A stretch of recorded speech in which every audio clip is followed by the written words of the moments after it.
You're tuned in to Get Right Fantasy.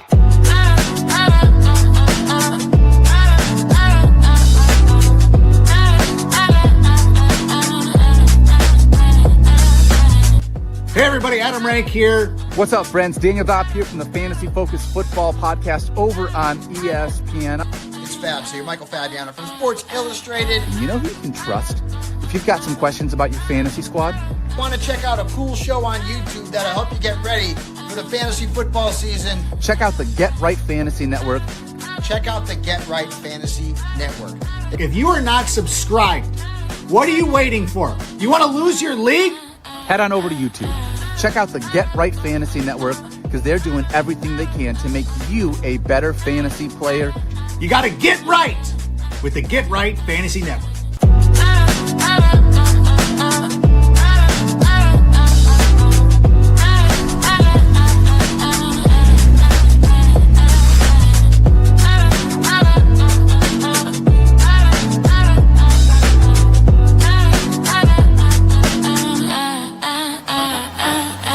You're tuned in to Get Right Fantasy. Ladies, gentlemen, and all those in between or outside of it, welcome to Monday Night Mock Drafts with Evan, right here on the Get Right Fantasy Network, coming to you every Monday evening until week 1 of the NFL season. I am your host, Evan Sather. Tonight, my guest is one of my all-time favorite Bears fans in the Chicagoland area. He is the founder of SoBackSports on YouTube. Please welcome to the show, Amrith of SoBackSports. How are you, my friend? I'm doing great. Thank you for having me on. Glad to have you back too. When I had this show on the other YouTube channel as well, I remember we had a great time talking Bears and all that. I'm looking forward to doing that again too, because we've finally had some stability as well as just cleaning up a lot of the team too. Mostly within our secondary. I feel like we've lost pretty much everybody except for like Jalen Johnson. Yeah, that's what it feels like. And credit to the front office for, taking that initiative and the fact that, with how great they have been with taking away the ball, just recognizing the fact that, we needed some change with the secondary and kind of, parting ways with pieces that have been a part of the organization for the past couple of years and maybe even shorter than that, like Deshaun Wright, for example. I think that's a great step in the right direction. And that just shows you what kind of direction they're going to probably go in this upcoming draft. Yeah, I felt like the pieces we had on our defense for the most part were just not like perfect fits for the Dennis Allen system. A lot of them were either like holdovers from Matt Eberflus or just trying to get good players from Matt Eberflus, considering how, wonderful of a job he was doing in Dallas with their defense. But it's probably good that we're shedding a lot of talent too. I'm gonna miss guys like Jaquan Brisker and you also mentioned Deshaun Wright too, who I didn't even know we had one hell of a ball hawk in that backfield. He wasn't a great cover corner, but man, could he play the ball like nobody I've ever seen. Probably like since Trayvon Diggs when he used to be good at playing on the ball. Yeah, I mean, I remember Deshaun Wright, I think, was on the practice squad for Dallas at one point, if I remember correctly. And, Al Harris did a heck of a job when it comes to, getting the secondary to be able to be very, just to get those interceptions. I just can't think of the word right now, but, yeah, or opportunistic. That's the word. Yeah. Yes. I just really think that, going into this offseason, adding Kobe Bryant and, kind of retooling that, adding Devin Bush on the linebacking core, things like that will definitely improve our defense ability when it comes to coverage. And that's been, a thorn on our side when it comes to watching Bears football for the last year. And one thing's for sure, I think Ryan Poles definitely saw the fact that Matthew Golden got his first touchdown against us in the playoff game in his career and thought, you know what, I had it up to here. I could deal with the fact that the 49ers and Brock Purdy got away with, making us look silly. But I draw the line when Matthew Golden, his first touchdown in his NFL career, is against our secondary in the playoffs of all times. So I'm looking forward to what he does in the draft. And this draft, from what I'm seeing, and, after doing a bunch of mock drafts as well, looks very loaded when it comes to the safety and cornerback spot. So I'm really looking forward to what we end up doing on draft night. Yeah, I think Ryan definitely has a good plan for what we can do to replace a lot of the talent we had in our secondary. When it's it was just time to move on from a lot of cornerbacks and safeties. And I was surprised we brought back Jack Sanborn too, because I remember he was pretty much an Eberflus guy. He followed Eberflus to Dallas, but obviously, well, we saw how well that worked out, and now he's back. He's going to be playing for somebody new for a change in his young career for Dennis Allen. Where I mean, if anybody's going to get great potential out of their linebackers, I'm thinking who better than Dennis Allen as one of the top defensive coordinators in the league? Yeah, of course. I mean, I think if I remember correctly, it was Jack Sanborn got traded to, or like got, I forgot what it was, but he went to Dallas, and then afterwards is when Eberflus went to Dallas, which was kind of unfortunate because he probably thought that he was out of the clutches of the Flus, but then he was like, surprise, I'm also here in Dallas as well. Funny enough, and I just don't understand why that is. He has employment still, and it's with the 49ers, and I just don't understand how this dude keeps getting a job with how poorly he runs a defense, really. Um, I think his best year was definitely that last season with Justin Fields, and even that was, questionable on a lot of cases. But yeah, I mean, I really do like the Jack Sanborn move, just for the sole purpose that he is still really young as a linebacker, and he, like Ryan Poles has been trying to do, and Ben Johnson has also said, they want speed, they want versatility, and that's something that Dennis Allen really loves in a linebacker, corner, safety, nickel, anyone that's for that matter. That's going to be something. But I do think that one thing for sure, and it's a big question mark outside of the secondary, is definitely the defensive line. I think that's going to be something that is going to be a main focus going into this upcoming draft. Yeah, I definitely agree with that. So Amrith, tonight we're going to be doing a full PPR 12 team tight end premium SuperFlex Dynasty Startup, which essentially this is pretty much simulating the Dynasty League that you're in. I don't know if these are the exact same slots you have, where tonight's going to be one quarterback, two running backs, three wide receivers, one tight end, two regular flex, super flex, and then just five bench. Well, hoping that's close enough. This would at least be a decent simulation to what it'd be like if your league just started all over again. Right. Yeah. I mean, it's very close to that. Yeah, exactly. I think it's good. Yeah. So yeah, ladies and gentlemen, before we get started with this mock draft tonight, do us all a favor. Just like what Jamie Peroga in the comments says, hit that like button. That helps us out a lot. And be sure to subscribe to Get Right Fantasy Network if you haven't already. Helps us out at the end of the day. And we have plenty more mock drafts coming up this season. Not only just Monday nights, but we've also got Friday night mocks coming up all season, all spring long as well. So we want you back for every mock draft as long as you're just as into it as we are. Or even if you're not, we'd still love to have you anyway. So that's what we've got on the board here tonight for this particular mock draft. Amrith, my man, are you ready? Heck yeah, I'm ready. Let's get this started. Here we go. I'm going to click start. We're going to get this started with FLGRJ with the 101. So last week we just did one quarterback PPR leagues where I thought Josh Allen, Drake May, and even I think it was Joe Burrow, who was third quarterback, was a little too high. I mean, we try not to take ADP too seriously at this time of year, considering that even in the one quarterback leagues, people take quarterback way too seriously. But right now, Amrith, Josh Allen just got taken at the 101 overall in a brand new Superflex Dynasty startup like this. Do you think that's still reasonable? I honestly, I mean, for Dynasty specifically, I just think that, yes, quarterback. Oh shoot, I have to pick two, but I'm gonna go with Bijan Robinson for my pick because get as much value. And now that Tyler Algier is out of the picture, this definitely is going to be, unleash Bijan Robinson. Oh, speaking of, Brian Robinson's also on the team, so there's going to be very questionable choices when it comes to picking your fantasy. Yeah. So speaking of which, so Tyler Algier, we just mentioned it. Tyler Algier is now a member of the Arizona Cardinals. He's going to get paired up with James Conner for just the short term. I don't know what else the Cardinals have up their sleeve.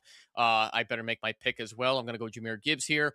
So yeah, without knowing what they're going to do right away, That's what the Cardinals have. So Brian Robinson came into the Atlanta Falcons as a free agent, 1 year, $2.5 million contract. This looks like a prove it deal to me, as they're not entirely sure who they want backing up Bijan Robinson, and who better than bringing in another B Robinson to confuse the fans and fantasy managers. So at this point, Kevin Stefanski is now the head coach of the Atlanta Falcons, and I do not envision him using two running backs, being that was never the case in his Cleveland Browns days. Is this finally Bijan Robinson's backfield, Amrith? I mean, I wouldn't say Brian Robinson's going to get a bunch of carries. I think he's going to be like, in reality, it's just going to be like how Kenneth Walker was for, not Kenneth Walker, Charbonnet was for Kenneth Walker in Seattle, where he's kind of like the goal line position player. But at the same time, I don't even think he's even that, because it's like, is this definitely going to be a prove it deal, like you mentioned? And, with Bijan Robinson, I think the one thing that Atlanta was really trying to look into was, getting Bijan much more touches. And I think going into this upcoming season, with the season that Bijan has had last season, like, he's definitely has something to prove. And, with how valuable now, and potentially he's on a contract year, I think, if I remember correctly, like, that's going to be very important for him. And if you're looking at it in the dynasty perspective, like, why not go for Bijan? Or I just don't think that Brian Robinson is going to be too much of a concern in my book, but that's just me. Yeah, I see no reason to be concerned about Brian Robinson either, being that he is on the prove it deal and they don't have anybody else in that backfield to challenge Bijan. And you're right, he is in his final part of his 4-year contract. I think they've actually, no, they did not void the club part of his contract. I think the Falcons still have yet to decide on that. He's got a club offer for 2027, which would be an $11.3 million salary for that particular year before he becomes an unrestricted free agent in 2028. So I don't see Bijan Robinson going anywhere from the Falcons at this point. I mean, I guess they'd have to do something to piss him off to make him want to leave. Right. But right now, this does not appear to be anything of concern for Bijan Robinson. So we're seeing a lot more wide receivers going off the board as well. I don't have an easy way to set up tight end premium in sleeper mock drafts. We just kind of have to evaluate it as best as we can. But Colston Loveland right now is the third tight end in ADP right now at 29.1 behind Trey McBride and Brock Bowers. I mean, we may be biased as Bears fans, but hell, I loved what I saw out of Colston Loveland, contrary to how I reacted last year when I thought that was a stupid pick because we already had Cole Kmet, and I'm just like, all right, are we trading Kmet? What are we doing here? But I just timed out. My bad. Caleb Williams was my first quarterback, which I'm Darn, happy you did. with. Yeah, what a pick. All right, now. So, yes, I'll let you make your pick here. Oh my gosh. This is gonna be interesting. I think I'm gonna take. You know what? I'm gonna take him because just having two solidified running backs for me, like, I think was what I really missed when I did my initial dynasty draft last year, and I felt like this upcoming seasons they're gonna be heavily reliant on that. But yeah, you were saying about the tight end, right? Yeah, so Colston Loveland is now third in ADP right now on Sleeper out of all the other tight ends.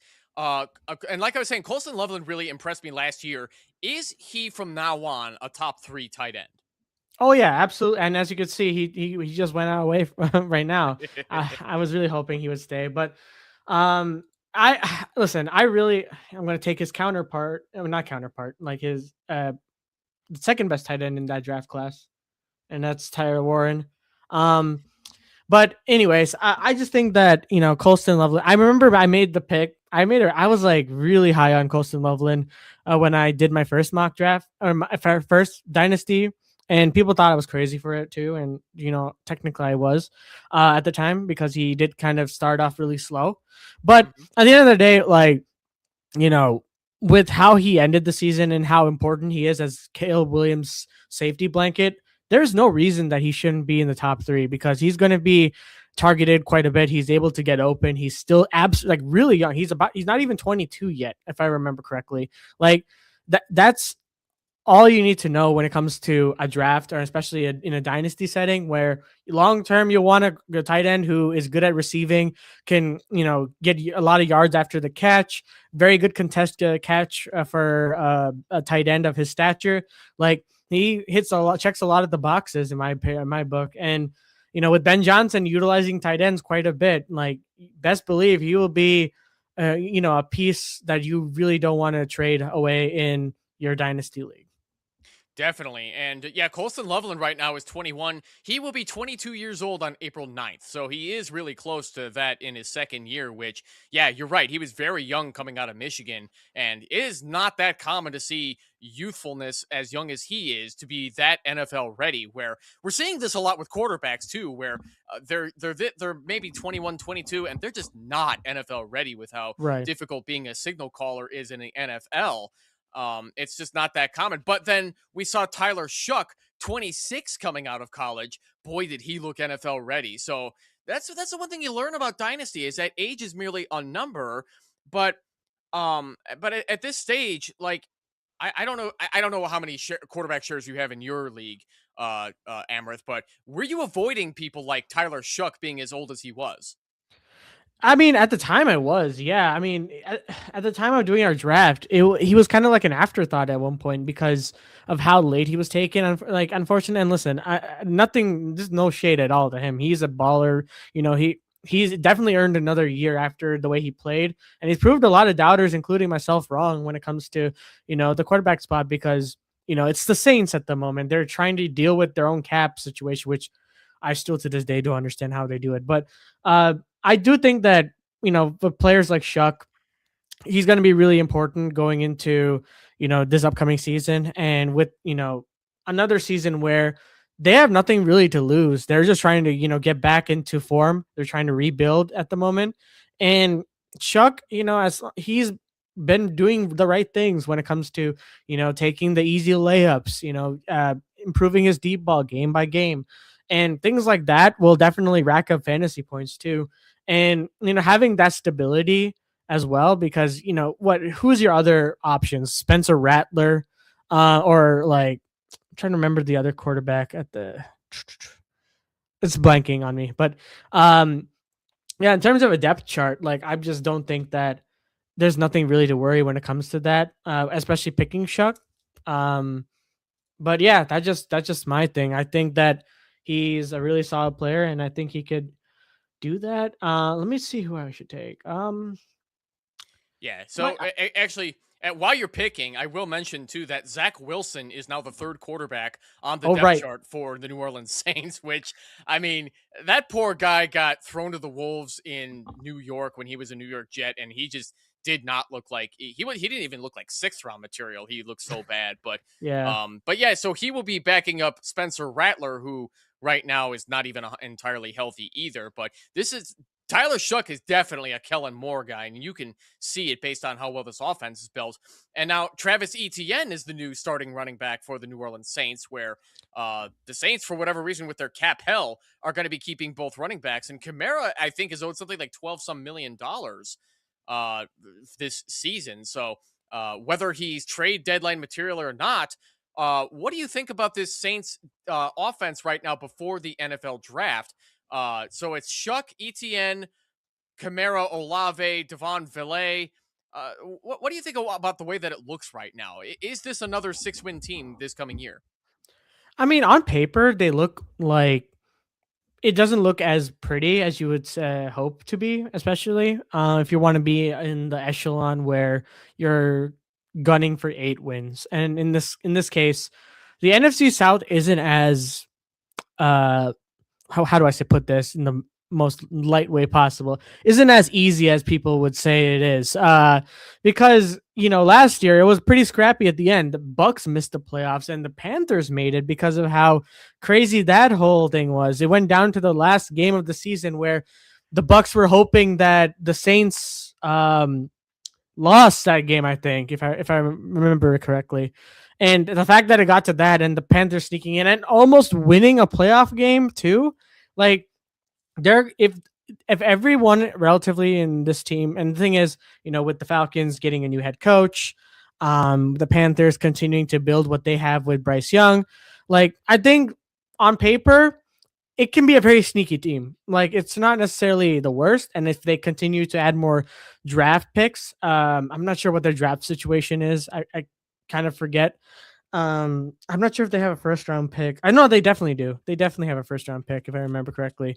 Um, but yeah, I just think that on paper they actually have a very sneaky team and can improve as the season progresses, or like they can gain some momentum with some of the games that they will play, especially within their division. Yeah, the Saints have the 8th overall pick this year, so it's going to Mhm. be interesting to see who they take that far down because there's a low chance that they're going to be getting. I mean, it doesn't look like they want to go running back anyway because they just paid Travis Etienne. So at this point, they have at least a decent selection of wide receivers, which I'll go over as soon as I make my draft pick here. So yeah, I believe in you, Tucker Kraft, coming off ACL surgery. Anyway, so wide receivers who I definitely expect to be on the board or be at least one of these three: Carnell Tate, Jordan Tyson, and Makai Lemon. Because I'm not convinced that Devon Valet is going to be the wide receiver 2 in that offense. They definitely want to pair somebody up with Chris Olave. So do you see the Saints going in that direction with Tate, Tyson, or Lemon? They could. I mean, I wouldn't put it past them to get another wide receiver to help with Chris Olave, especially with the injury history he's had. I think that it's in their best interest to go in that aspect of things. I'm going to take Casey Conception or Concepcion. I forgot how to pronounce his last name because I Keep really that, yeah. I really liked the fact that his contested catch rate is really good, and I really like that fact about him. And yeah, that's one thing I'm really looking at when it comes to. I mean, it goes against when I picked Roma Dunze, but I think that he's going to have a better season when fully healthy this season. I mean, last season at the end, it felt like he fell off a cliff with his development, but I think that he's going to be fine once he's fully healthy. But sorry, did I answer your question? Yeah, I definitely think you did. And I think the ironic part about KC Concepcion is that he would be a perfect fit for the Kansas City Chiefs because Mm, Rashi Rice, we don't know if he's getting suspended again. Travis Kelsey's not looking good anymore, and their other yeah, wide receivers suck. So yeah. at this point, you got to get somebody who can play. I think Concepcion can step into the wide receiver 1 role, assuming that Rice is missing time. But worst case scenario, he'd be better than Xavier Worthy, right? I mean, I'll let you make your next pick too. Um, I'm between two, but I think that I'm going to take the younger guy. I'm really high on Cam Ward when it comes to him as a quarterback. But sorry, you were saying about Rasheed Rice, Yeah, or so I mean, we don't know if he's gonna get suspended again, considering his off-field legal troubles. But oh yeah. I could see somebody like a Casey Concepcion like stepping into the Chiefs and becoming the top guy. I mean, that's definitely within the realm of possibility. But do the Chiefs even take a guy like him? I mean, they probably should. Given how Worthy has been kind of an afterthought, I felt, and I painfully saw that play out last season when Rasheed Rice came back, and they weren't even targeting Xavier Worthy before that either. So I just feel like they kind of moved past him for some odd reason. I think it also has to attribute with Matt Nagy as a play caller. I think that's also another thing to kind of take into account. So maybe for all we know that Xavier Worthy could have a bounce back year, but I just think that I wouldn't be surprised if they do go wide receiver, just for the sole purpose that you bring in you don't know how many weeks Mahomes is gonna miss with that injury. You brought in Justin Fields. Um, how many weeks is Justin Fields going to be the starter for the Chiefs, and how good is he going to mesh with the wide receivers that they bring in, especially a Concepcion and with Mahomes. Like the chemistry is a big question for me when it comes to drafting a wide receiver that ends up going to the Chiefs. And but I do think that given time and maybe in a couple of years, once like things start to settle, it will be a long-term pick in my book. I just don't think that it would be more of a like, hey, this is for a championship contender for the the short term. This is more of like a long term pick from my eyes. Yeah, no, I definitely agree with you on that as well. It's not easy for the Chiefs at this point, but they did get Eric Bieniemy back to be their offensive coordinator, which was Hmm. when they really shined on offense when they had him calling the plays. Matt Nagy is now the offensive coordinator under John Harbaugh for the New York Football Giants, which is why I'm worried about Malik Neighbors and whoever they take at running back, who's probably going to go in front of Cam Scatterbo. I don't think this offense is going to be good again, just because, if you follow Chicago Bears, you saw how vanilla that play calling was, where it's just wide receiver flat routes and running back draws up the middle all day long. And it drove me Saquon so up the nuts. middle. Yeah. It's one thing if it's Saquon up the middle, but like David Montgomery up the middle all the time doesn't Yeah. always work. And then, I can't believe it was 6 years ago when Nagy lost the play calls to Bill Lazor, and then David Montgomery finished as the RB for that season.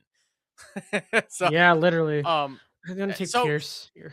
yeah, I think that's a smart pick in this case. Speaking of David Montgomery, he appears to be the new RB1 for the Houston Texans. Hmm. I don't think there's any other running back in this draft class who could be RB1 the way Jeremiah Love is. And Woody Marks looks like another Damian Pierce. Surely this is another bounce back season for David Montgomery, right?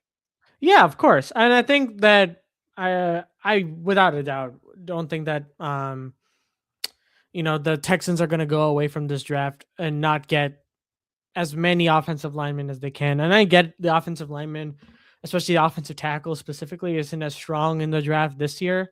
Well, with a few exceptions from Alabama and Clemson and whatnot. Or trying to remember because I haven't been paying attention much for the offensive tackle, especially for the Chicago Bears. But I'm just know that for a fact that the running back, sorry, not the running back, the offensive linemen aren't as strong. Let me make my pick. Yeah. Ooh, this is tough. You know what? I'm gonna take my guy, the Kanamanung guy. One guy, the run guy. We love him. Yes, sir. Yes, sir. Um, yeah, I just think that it's gonna be a very big year for the Texans, and with the that insane defense that they had last season, they put that to waste against the Patriots in my book. Um, you know, it's going to be a real main focus when it comes to building that offensive line from the ground up again. And, CJ Stroud, that's another question too. But, going, adding David Montgomery to be that, that main back is going to be something that, we saw as Bears fans back during the Matt Nagy era, like you mentioned. Like, that's going to be hard nosed, like getting those yards after the carry. Like, that's what you're going to get out of David Montgomery. And you saw that on Detroit, and, the fact that they had a two-headed monster in Sonic and Knuckles at one point. So they're going to get a guy. It's just a matter of, can that offensive line improve? And if we can see that offensive line improvement when it comes to, training camp during the offseason or in the draft specifically, I think that Montgomery will have a good time behind that line. And I think he will be able to shine and get points when it comes to fantasy. Yeah, no, I'm definitely with you on that part. So we were talking about David Montgomery. That was taken by Duarte5656. Started strong with 3 wide receivers in a row between a risky Puka Nacua, who we don't even know if he's going to get suspended thanks to his off-field antics. Mm-hmm. Justin Jefferson, who I love buying low on this year, who should have a great bounce-back season. And then Mecca Ibuka, who finally doesn't have Mike Evans in front of him anymore. And then went T-Law, ETN, Prescott, Monty, Charbonnet, which I really like as an RB3 right now, and then Malik Willis, who's locked into a weird deal in Miami where I don't know what they see in him, but I guess good for the Dolphins and good luck to them too as they rebuild their team. So I mean, without going tight end in a tight end premium league, can you see yourself going the first 9 rounds without taking a tight end this late? No, I think in my opinion, I think you should take at least a tight end within this couple of rounds. Just for the sole purpose that getting and landing a tight end really late, it's very rare. And the talent disparity, especially in a dynasty league, like you really want good tight ends, and especially with tight end premium, like you said, like that's really important, especially long term. So I think that Duarte. I mean, I don't know exactly what his plan is when it comes to like maybe he values it, and he did get a lot of good value when it comes to the wide receivers. I'm not saying that it's not, but I do think like maybe one wide receiver, and we don't know, Dak Prescott's age and all that. Um, Malik Willis is a strange one in my eyes because it did seem good, like a good idea. Good idea if this were before the Jalen Waddle trade. Like if this were because after the Jalen Waddle trade, Jalen Waddle going to the Denver Broncos, that alone kind of set things back for Malik Willis. I'm gonna go young again. I'm gonna take Travis Hunter. Just because I think that you have um versatility, and it's a good bench piece as well to have. I think, yeah, I just think that's my reasoning behind it. I have nothing really else to add. So But you are in no way worried about Travis Hunter playing defensive back more often than wide receiver. I think that they're really trying to focus on. Oh, that's also a good point. I think that I forgot what they mentioned. Especially they had. I remember they did talk about Travis Hunter, about his main role. I'm not sure if he's gonna be. The more I think about it now, I think I might have flubbed it. But if he plays DB the full time, that's gonna be a bad pick from my end. But who knows what at the end of the day what the Jags do, because I think at this point they're trying to look for as much talent as possible. But let's see. Hmm. Yeah, no, I definitely agree that maybe it won't work out if there's any truth behind what they're talking about with Travis Hunter when he heals from his knee injury. But at the same time, they locked in Jacoby Myers to be the best set of hands on the team. Where Trevor Lawrence was having a lot of problems Oh. with his receivers just dropping passes left and right, and following up with Pittman. I like that because he could end up being a more reliable set of hands compared to DK Metcalf, but. Yeah, Travis Hunter, I could see playing cornerback more than wide receiver to make way for Brian Thomas Jr. and Jacoby Myers, being Mhm. that it looks to me like they want to set up Hunter to play cornerback more often. And I don't think Jacksonville has anybody else back there who is of noteworthy for their defensive backs. Yeah, that's a fair point. And I don't know. The Jags are in a real weird spot. I mean, I think they have a plethora of talent. It's just a matter of, how where they allocate that, and what they're gonna do in this draft as well is gonna be also indicative of, like, I guess, Travis Hunter's role on the team too. Because if they end up going DBs, then like I could see a possibility where they just move Travis Hunter to a wide receiver. If But they do have Brian Thomas Jr. Why am I blanking with the rest of the depth chart? Yeah, they also have Jacoby Myers, Jacoby Brenton Myers. Strange. Yeah.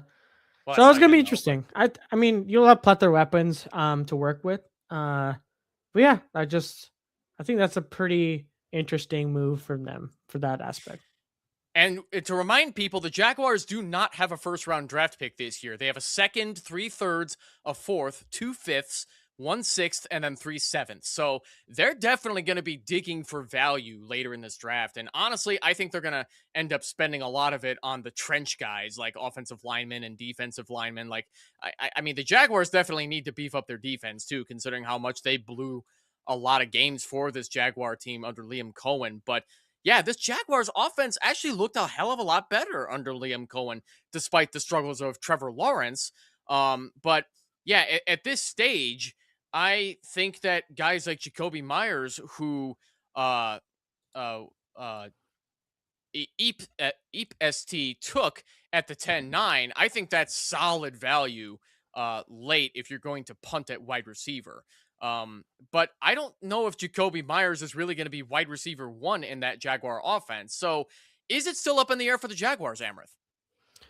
I mean, it could be. I mean, it all depends on what that happens in training camp. I mean, at the end of the day, like Brian Thomas Jr. had himself a not great season.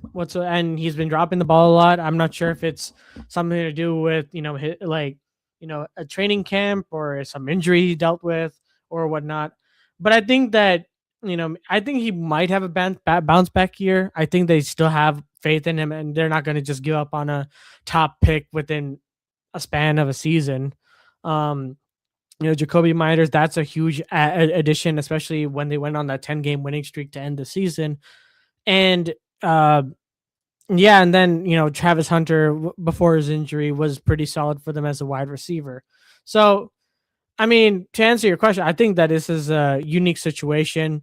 I just think that they're in a good spot when it comes to the talent. It's just a matter of how can they put that together. And I trust Liam Cohen. I think that that was like one of the underrated hires of last season, and I thought so when they hired him and that whole situation with the Bucks and the Raiders and whatnot. Yeah, I just think that this is a really good hire for them, and they're just going to be pretty solid with him there.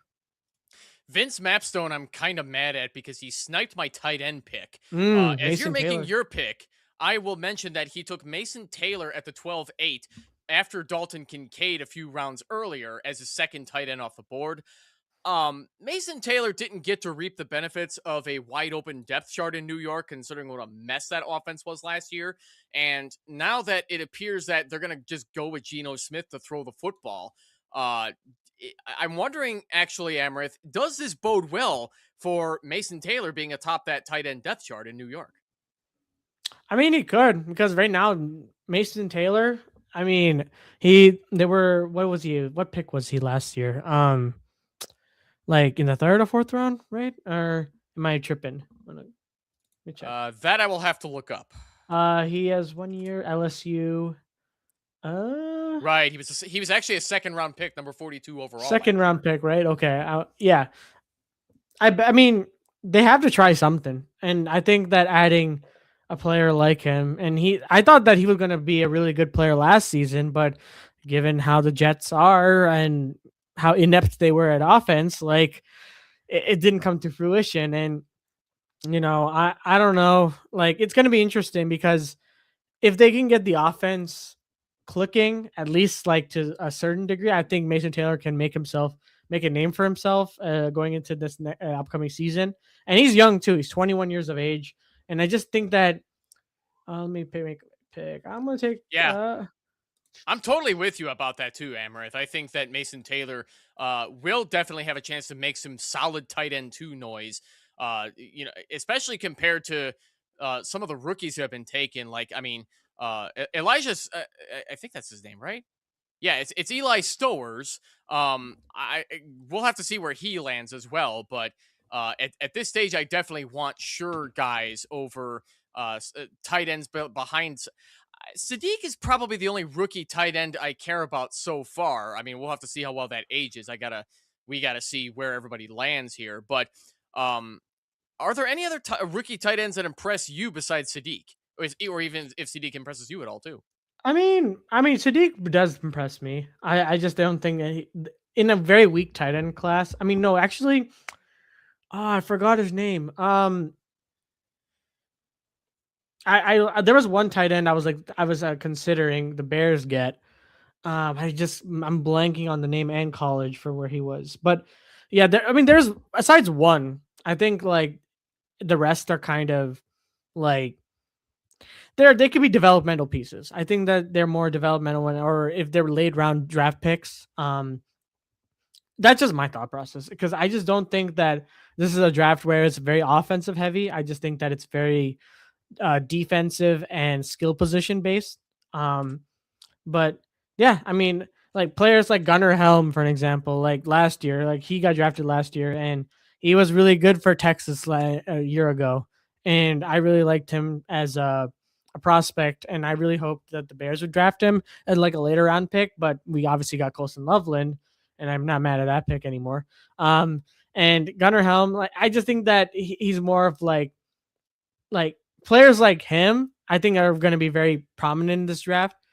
It's just a matter of like a late round pick in my eyes. I just don't see like anyone that stands out that will go in the second or third round in that sense. I don't know. Yeah, about you. I'm seeing some hype for Gunnar Helm now that Chico Okonkwo joined the Washington Commanders. And right now, I don't see Daniel Bellinger or Kylan Granson beating out Gunnar Helm for the starting tight end position, but that could disappear if the Titans draft one of these tight ends this year too, with a high round pick. But honestly, outside of Sadiq, like I don't really know if like guys like Stowers are gonna be NFL ready that will be more productive than a Gunnar Helm this year. So Titans this year, I think, are going to go in other directions. I mean, I guess I shouldn't be surprised if it is Gunnar Helm. Yeah, I mean, Gunnar Helm is going to have himself a really good year, especially with Brian Dable as their new offensive coordinator with a new system in Tennessee, and Cam Ward going into year 2. I just think that they're going to utilize him quite a well, and yeah, I'm really looking forward to it, especially as a Cam Ward, um, fan, and as a person that has him in fantasy as well, traded for him. Like, I'm really looking forward to seeing his growth and development. Definitely. And wanted to say hi to shout out to Sniper Mel in the chat, reminding me that I got to share that Discord link, and I'm very grateful for that. So look in the live chat, whether you're joining us on Twitter or YouTube.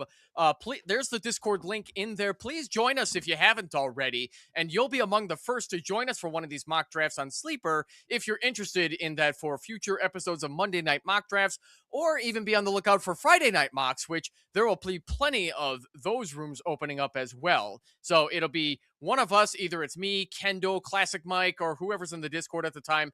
We'll tag everyone. We'll make sure you get your spot when those rooms open up.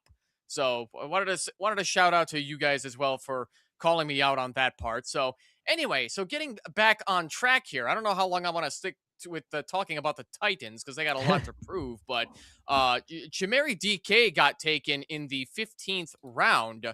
So we need to see what that looks like for the Titans. But Chimeri DK, I'm not convinced is a top 2 wide receiver in that offense anymore. I think he's going to end up as wide receiver 3 behind Wan'Dale Robinson and then a rookie. So Titans have all kinds of possibilities they can do with their offense. So I guess based on the first round, where do they go from here? Do they go Jeremiah Love to finally take over from Tony Pollard? I don't think they've worked out Love yet, have they?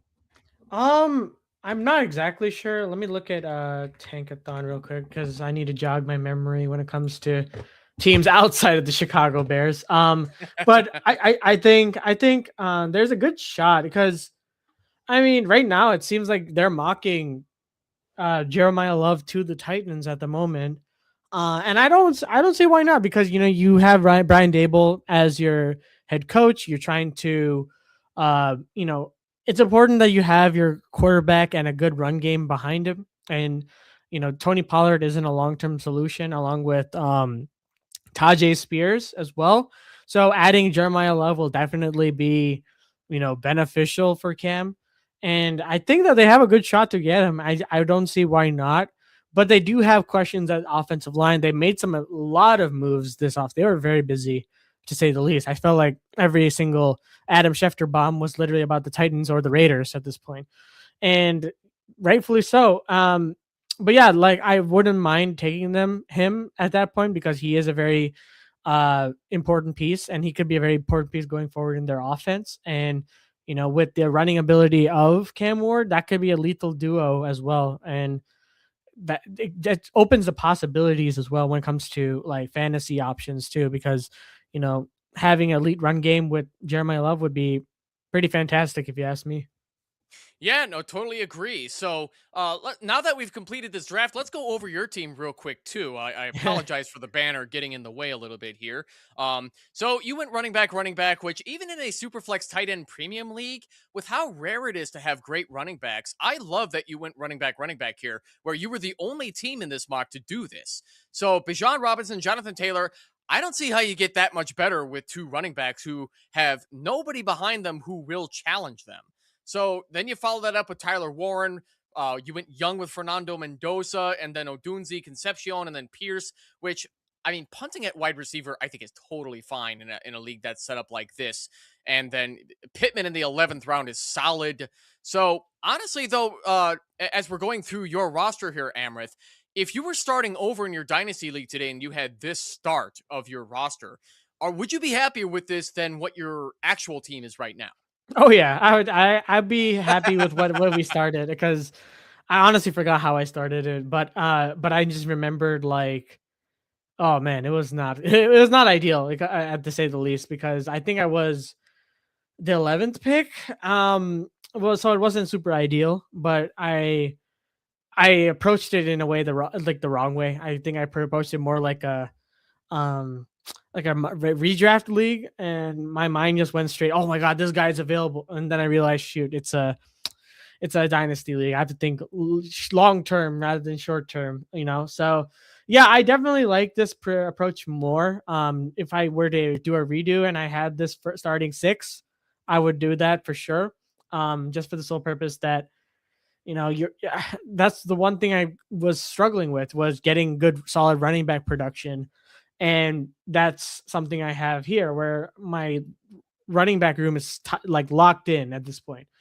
And getting good tight end quality in Tyler Warren as well. I went Fernando Mendoza just for the sole purpose I needed to get a young quarterback, and I think that the Raiders are building something great, and I think that he's definitely going to be a Raider. I don't see why Clint Kubiak goes with Ty Simpson, as Darren Orlovsky would want him to do so, which sure. Could you And then imagine if they went Ty Simpson after working out Fernando Mendoza with the entire Raiders playbook?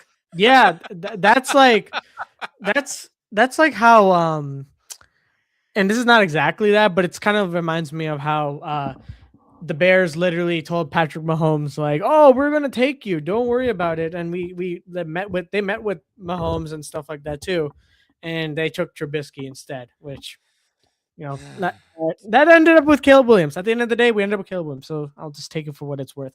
But Hell yeah, yeah. yes, sir. And I think that. Yeah, I just think that it would definitely work out. I didn't realize Fernando would fall that low. I thought he was going to be like earlier. Honestly, I thought he would actually get picked way earlier than Jackson and Burrow or something, because I feel like the fact that Tom Brady and like John Spytek with that, and Clint Kubiak and that whole group of Raiders, like front office, the fact that they constructed this offensive line, getting Tyler Linderbaum from the Baltimore Ravens, adding more depth to the offense, adding some pieces to the defense, like things like that, give me hope for bringing in a number one overall pick who, you can make some arguments that, he needs to be developed a little bit more, even though like he won the Heisman and he won a national championship with Indiana. Like, there's so much potential in him too. And someone that has the intangibles already, where he can get the ball out quick and just needs a decent system to be around him. You have Ashton Genty, you have Brock Bowers.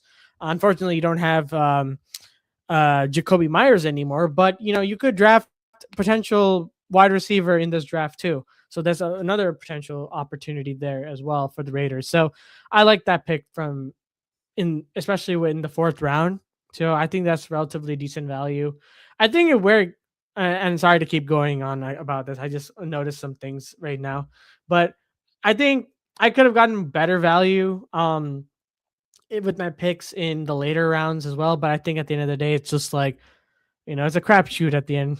And it also depends on like where people fall and whatnot. But if I had this draft early last year, I would have been so much happier. Yeah, by like the 12th round, everybody's just throwing darts at that point. So you really don't need to kick yourself if there's anything that doesn't work out. Like, obviously Woody Marks's dynasty value is plummeting ever since they got David Montgomery in the trade with the Lions, but it happens, right? Like, if something happens to David Montgomery, we'll just see more work out of Woody Marks. Whether or not that turns into good PPR fantasy football value is another story, but at least he'd be there to take some carries. So, Amrith, outside of your own team, I guess you could also nominate yourself if you thought you did that damn good at this draft. Who do you think built the best team out of all 12 of us? Ooh, that's a tough one. I think in terms of balance, let me see. I'm just like sifting through everyone and making from my first look.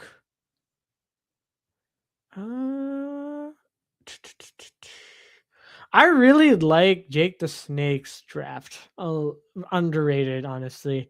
I know he kind of went a little older near the end and it kind of fell apart, but I like his picks a little bit in the beginning.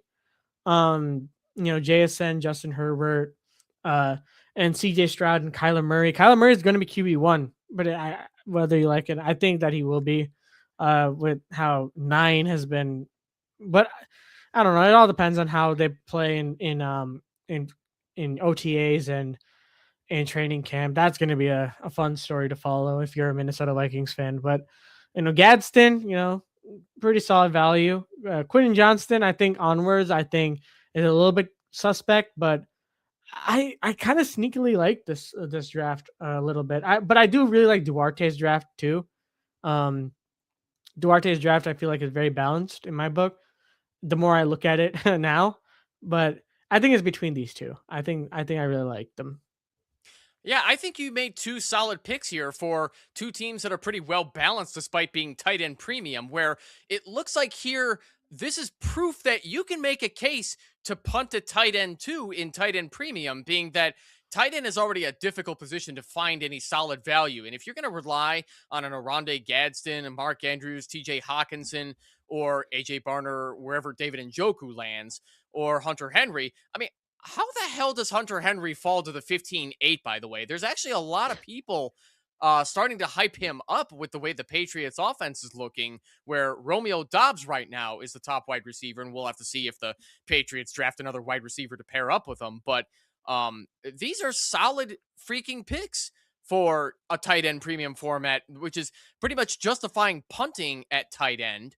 So I don't know if the chat's going to agree with this as well, but I think this is proof that you can do it.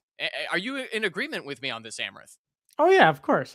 And if you can get as much value and the picks as well, if you get a specific position where it could definitely be in your flex or super flex spot, I go for it. And I think that that's going to be crucial and clutch when it comes to later on in the season when injuries start to pile up and things like that. You'll have something to fall back on.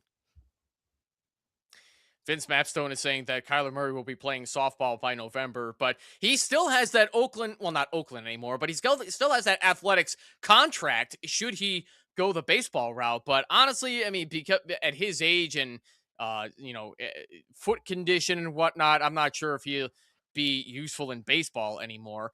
But JFar 6's team, appreciate you, good sir.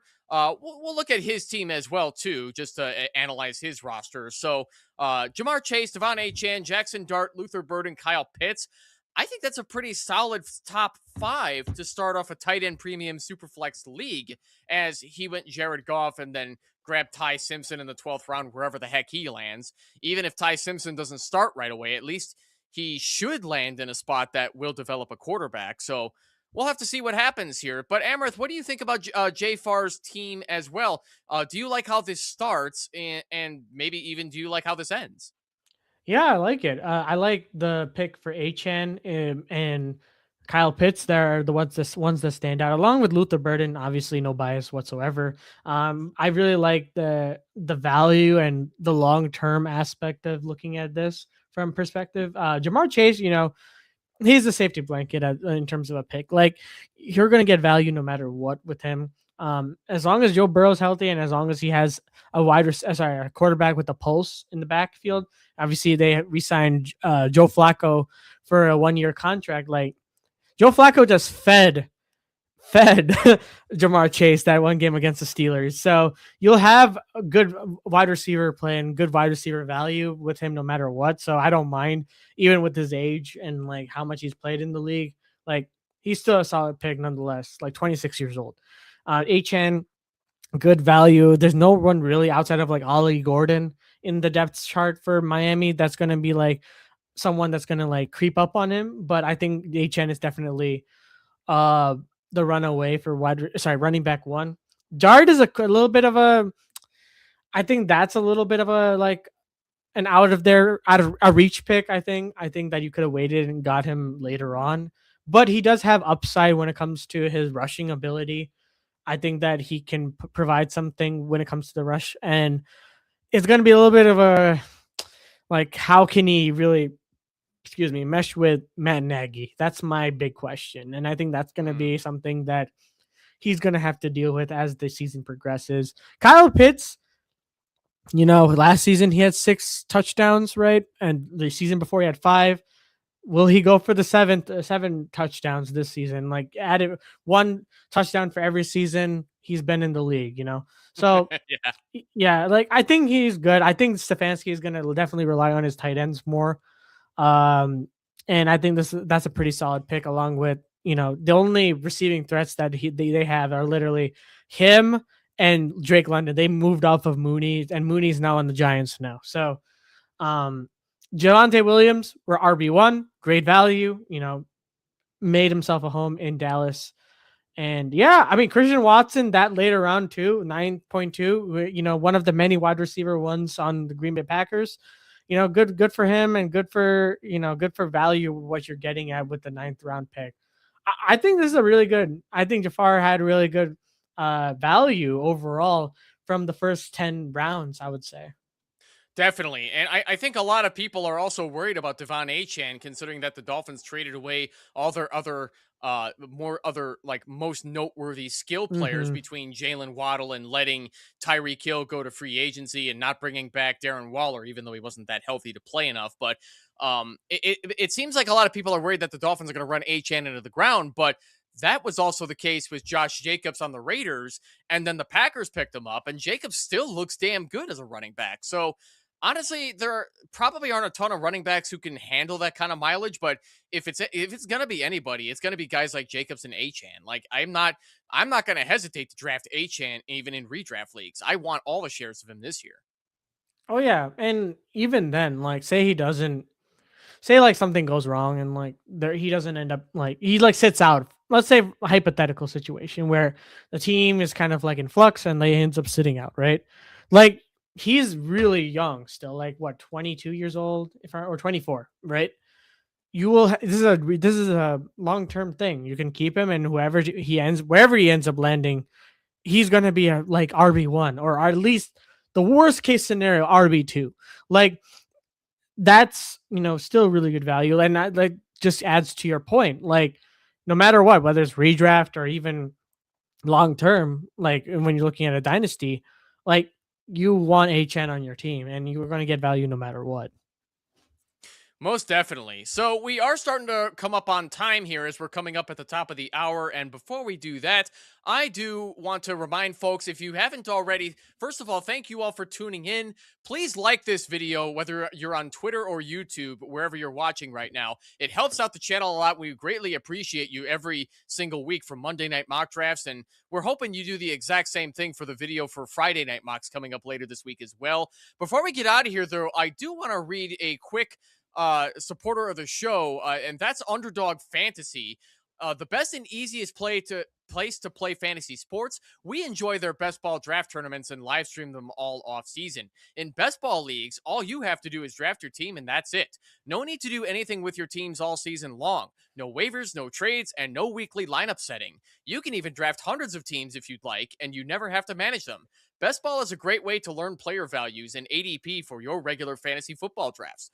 Also, give their pick'em contests a try, where all you have to do is pick higher or lower on players' stats, such as total yards and touchdowns. Sign up with our promo code GETRIGHT and receive a 50% deposit match up to $1,000 in bonus cash. Any deposit exceeding $2,000 will be capped at $1,000. Download the fastest growing fantasy app from your app store now. Make that first deposit and play today. Be sure to visit UnderdogFantasy.com to check your state's eligibility.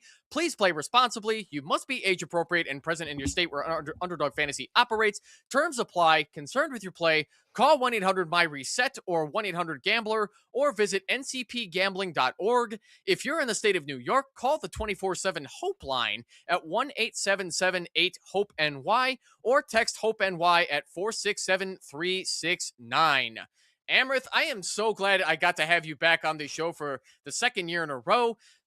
Ladies and gentlemen, if in addition to liking and subscribing to Get Right Fantasy, after the show ends, hit up SoBackSports on YouTube. Give him a subscribe as well. And be sure to follow him on Twitter as well at SoBackSports. Amrith, before we get out of here too, tell us what's coming up on SoBackSports as far as content goes. Obviously, you're going to be covering some Bears stuff too, but what can you tell the people about what's coming up on the horizon? Yeah, of course. And as always, I appreciate you for having me on. I had a blast again for the second year in a row being on here and doing another mock draft. But yeah, as far as my channel goes, I've been doing a lot of breaking news content when it comes to not just the Chicago Bears, but also around the league, especially with the news more recently, more notably the Max Crosby trade, stuff like that. I'm also going to be, as the days go towards the draft coming up soon, I'm going to be doing more mock drafts and doing more podcast episodes every Wednesdays or Thursdays. So be sure to check that out as well. We're going to have a lot of great content when it comes to that.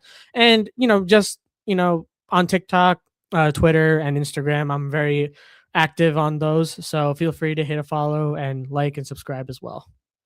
You heard him first. Instagram, TikTok, Twitter. It's SoBackSports on all of them. Ladies and gentlemen, this has been Monday Night Mock Drafts with Evan. We're looking forward to having you back next week.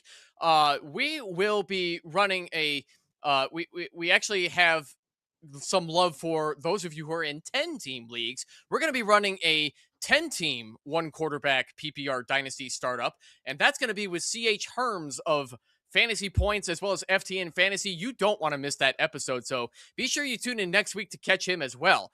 This has been Monday Night Mock Drafts with Evan. Have a great night, everybody. We'll see you all next week. Take care.